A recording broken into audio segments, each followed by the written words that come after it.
بسم اللہ الرحمن الرحیم، السلام علیکم جی۔ آج کچھ باتیں میں آپ کے سامنے رکھنا چاہتا ہوں جو مجھے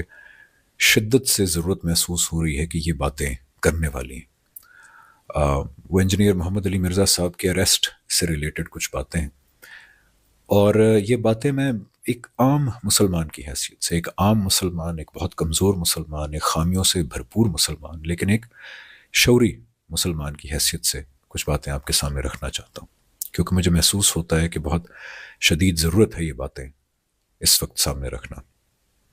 دو وجوہات ہیں، ایک تو یہ کہ مجھے پتہ ہے کہ میرے کچھ کہنے سے کوئی خاص فرق پڑے گا نہیں، لیکن آ، میری بات اگر اس سوشل میڈیا کے تھرو لوگوں تک پہنچے گی اور ان میں سے اگر ایک دو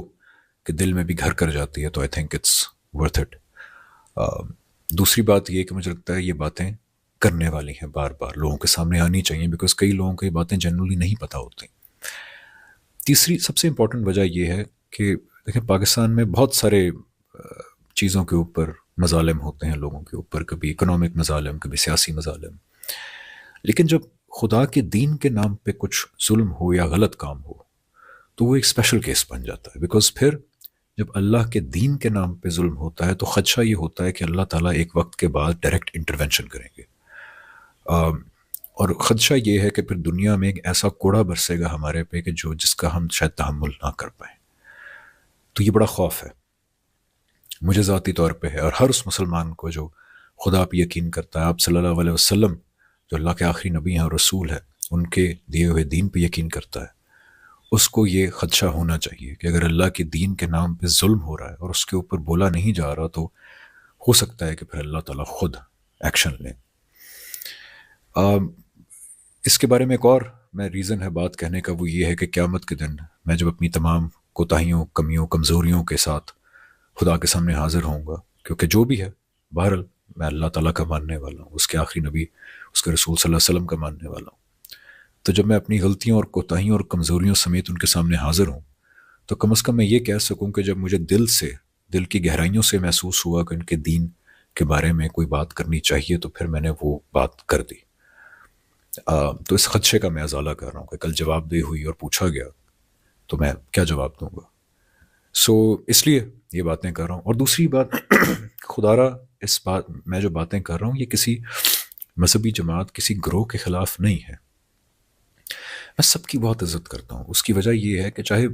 جلالی صاحب ہوں، چاہے سام علیہ ظہیر صاحب یا ان کے بھائی ہوں، چاہے ٹی ایل پی ہو، یہ سارے ان سے اختلاف کیے جا سکتے ہیں، ان سے، ان کی رائے سے، ان کے انداز بیان سے کئی معاملوں میں لگتا ہے کہ یہ ذرا زیادہ جو ہے وہ سخت موقف اپنا رہے ہیں جو اس وقت بنتا نہیں ہے، لیکن بہرحال یہ سب وہ لوگ ہیں کہ جن کی میں دل سے عزت کرتا ہوں، اور آپ کو بھی کرنی چاہیے اختلاف رکھنے کے باوجود، بیکاز دنیا کے اندر بظاہر یہ وہ لوگ ہیں جنہوں نے اپنی زندگیاں خدا کے دین کے لیے ڈیڈیکیٹ کر دی ہیں۔ ان سب کی بڑی خدمات ہیں دین کے لیے۔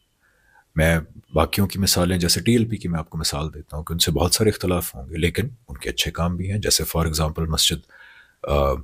وزیر خان کے اوپر انہوں نے جو ہے ایک بڑا زبردست سٹینڈ لیا، ابھی اس کے لیے ان کی تمام لیڈرشپ، تمام کارکنان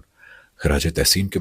مستحق ہیں کہ مسجدیں جو ہیں وہ صرف عبادت کے لیے استعمال ہونی چاہیے اور کسی مقصد کے لیے نہیں۔ تو اس لیے یہ کسی گروہ کے خلاف میں بات نہیں کر رہا، کسی طبقے کے خلاف بات نہیں کر رہا، ہم سب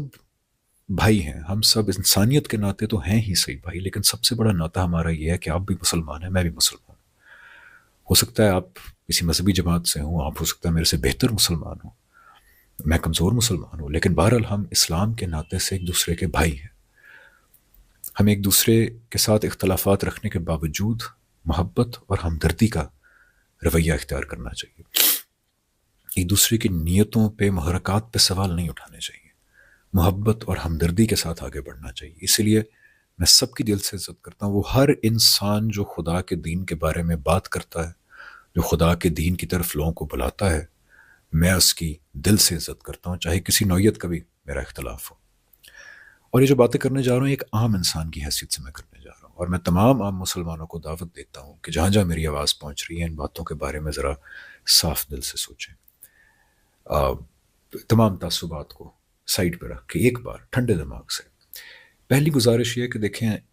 بلیسمی کے الزامات لگنا، بلیسمی کے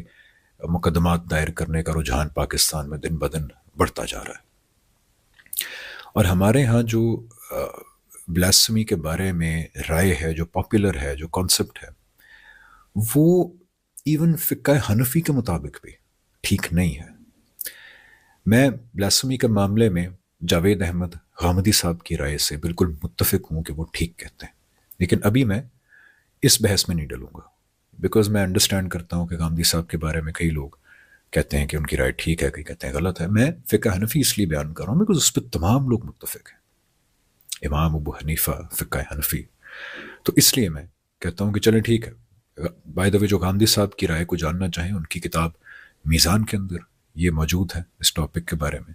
اور اگر آپ یوٹیوب پہ جائیں تو آپ ٹائپ کر سکتے ہیں جاوید احمد غامدی آن بلاسمی پنشمنٹ، تو وہاں پہ بھی آپ کو بہت اچھا مواد مل جائے گا دیکھنے کے لیے. لیکن میں واپس آتا ہوں فقہ حنفی کی طرف. دیکھیں فقہ حنفی میں کئی ایسی چیزیں ہیں جو ہماری پاپولر بلاسمی کے بارے میں بلیف سے بالکل متصاد ہے. فار ایگزامپل بلاسمی جو ہے وہ علل اعلان ہونی ضروری ہے، لیکن سب سے امپورٹنٹ یہ کہ جو شخص بلاسمی کر رہا ہے اگر وہ اپنی بات کی کوئی تعویل پیش کرتا ہے، مثلا ایک طرف تو دیکھیں نا ایسے لوگ ہیں جو کرتے ہیں بلاسمی ڈنکے کی چوٹ پہ کرتے ہیں، مانتے ہیں، جیسے معاذ اللہ قرآن جلانے کے واقعات ہوتے ہیں، یا آپ صلی اللہ علیہ وسلم کے بارے میں معاذ اللہ غیر اخلاقی تصویریں بنانے کے واقعات ہوتے ہیں، تو اب دیکھیں وہ ڈنکے کی چوٹ پہ یہ کام کرتے ہیں. لیکن اب کیس آ گیا جس کے اندر ایک انسان کہہ رہا ہے میں نے توہین نہیں کی، میری بات کا مطلب یہ نہیں تھا، میری بات کا مطلب یہ تھا. فقہ حنفی کے اندر اس کی اس تعویل کو قبول کرنا جج پہ لازم ہے کہ وہ اس کی اس تعویل کو قبول کرے، انلیس کوئی ایکسیپشنل کیس ہو جہاں بالکل جھوٹ لگ رہا ہو. تو اس لیے اب یہاں دیکھیں کہ ہمارے ہاں پاپولر بلیف کیا ہے کہ جس کو 295C کے تحت پکڑ لیا، اب وہ کوئی تعویل کرے، وہ کہے میرا یہ مطلب نہیں تھا، وہ مطلب نہیں تھا، اس کی بات کو نہیں مانا جائے گا. اس وجہ سے سینکڑوں لوگ پاکستان میں جیلوں میں 10 سال سے سڑ رہے ہیں، جو یہی بات کہہ رہے ہیں کہ ہماری بات کہنے کا یہ مقصد نہیں تھا، ہم نے توہین نہیں کی. اور ظلم یہ کہ ان کی یہ بات سننے اور قبول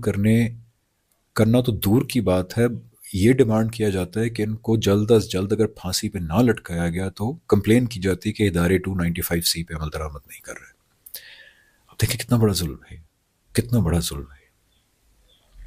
گزارش یہ ہے کہ یہ رویہ اگر ہم نے نہ بدلا، دین کے نام پہ یہ ظلم ہے، تو اور سب چھوڑ دیں آپ بات، آپ فقہ حنفی کے کانسیپٹ کو ہی ذرا پڑھ لیں اور دیکھیں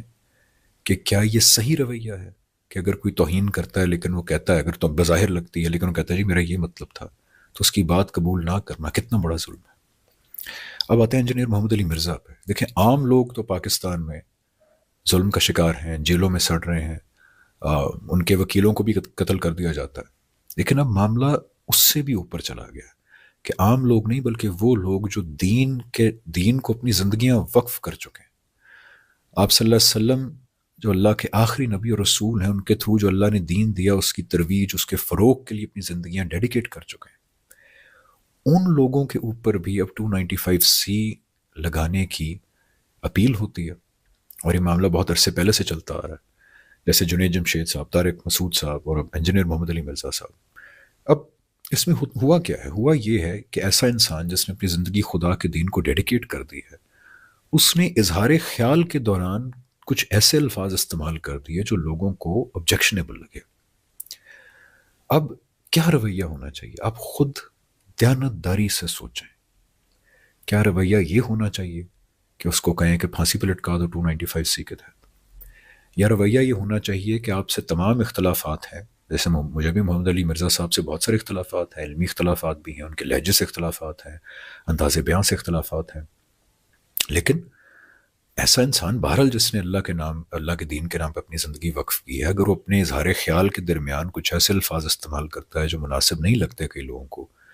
تو کیا یہ رویہ ہونا چاہیے؟ کیا یہ دین کی ٹھیک انٹرپریٹیشن ہے کہ پھانسی میں لٹکا دو گستاخی کے جرم میں؟ یا پھر زیادہ یہ کہ انسان ہمدردی سے یا چلیں غصے سے ہی کہہ دے کہ یار یہ آپ نے صحیح الفاظ استعمال نہیں کیا، آئندہ نہیں کرنے، اور بار بار توجہ دلائے.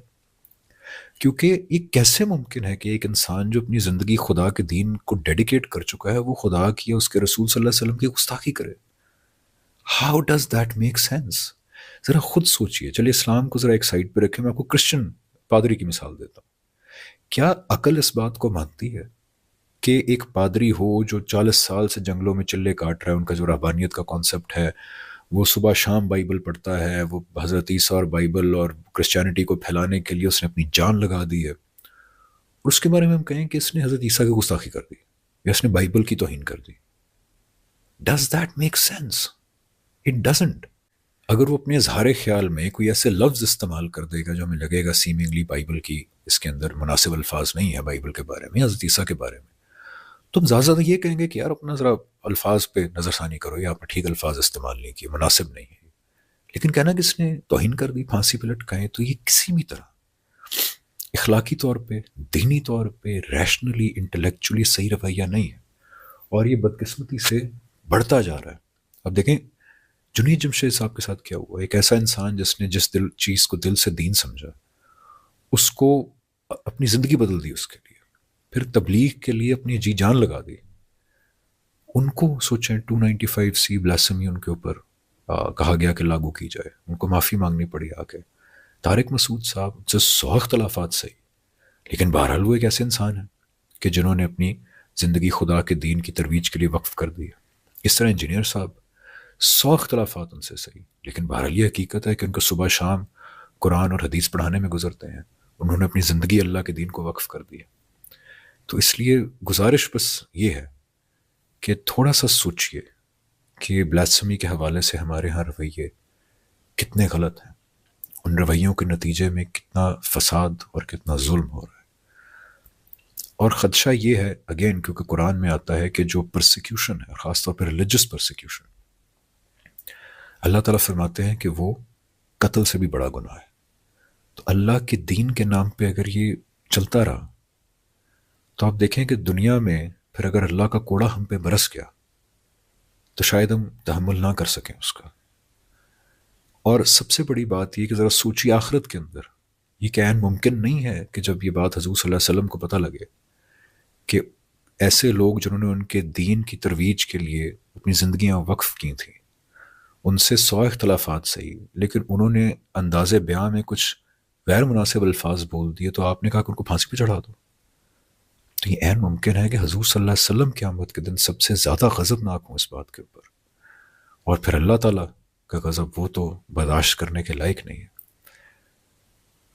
گزارش یہ ہے کہ بس جو میں باتیں کہہ رہا ہوں وہ ایک عام کمزور مسلمان کی حیثیت سے, لیکن ایک بھائی کی حیثیت سے پلیز ذرا سنیے گا, اور ذرا تھوڑی دیر کے لیے ٹھنڈے دماغ سے تعصبات کو سائڈ پہ رکھ کے سنیے گا. یہ رویے اگر چلتے رہے تو میں ڈرتا ہوں اس دن سے کہ اللہ تعالیٰ کا کوڑا چلنا پڑے ہمارے پہ. تھینک یو سو مچ. ان کے لہجے سے آپ اختلاف کر سکتے ہیں, ان کے انداز بیان سے اختلاف کر سکتے ہیں, لیکن بہرحال یہ حقیقت ہے کہ انجینئر صاحب نے جس طرح اللہ تعالیٰ کی توحید کا علم بلند کیا, جو ہمارے ہاں خاص طور پہ سب کانٹیننٹ کے اندر غیر اللہ کو بہت زیادہ اہمیت دی جا رہی تھی, انفیکٹ ان کی عبادت کی جا رہی تھی, اس غیر اللہ کے بت کو جو ہے توڑنے کے اندر انجینئر صاحب کا بہت بڑا رول ہے. اللہ تعالیٰ نے ان کو بہت عظیم مقصد کے لیے استعمال کیا.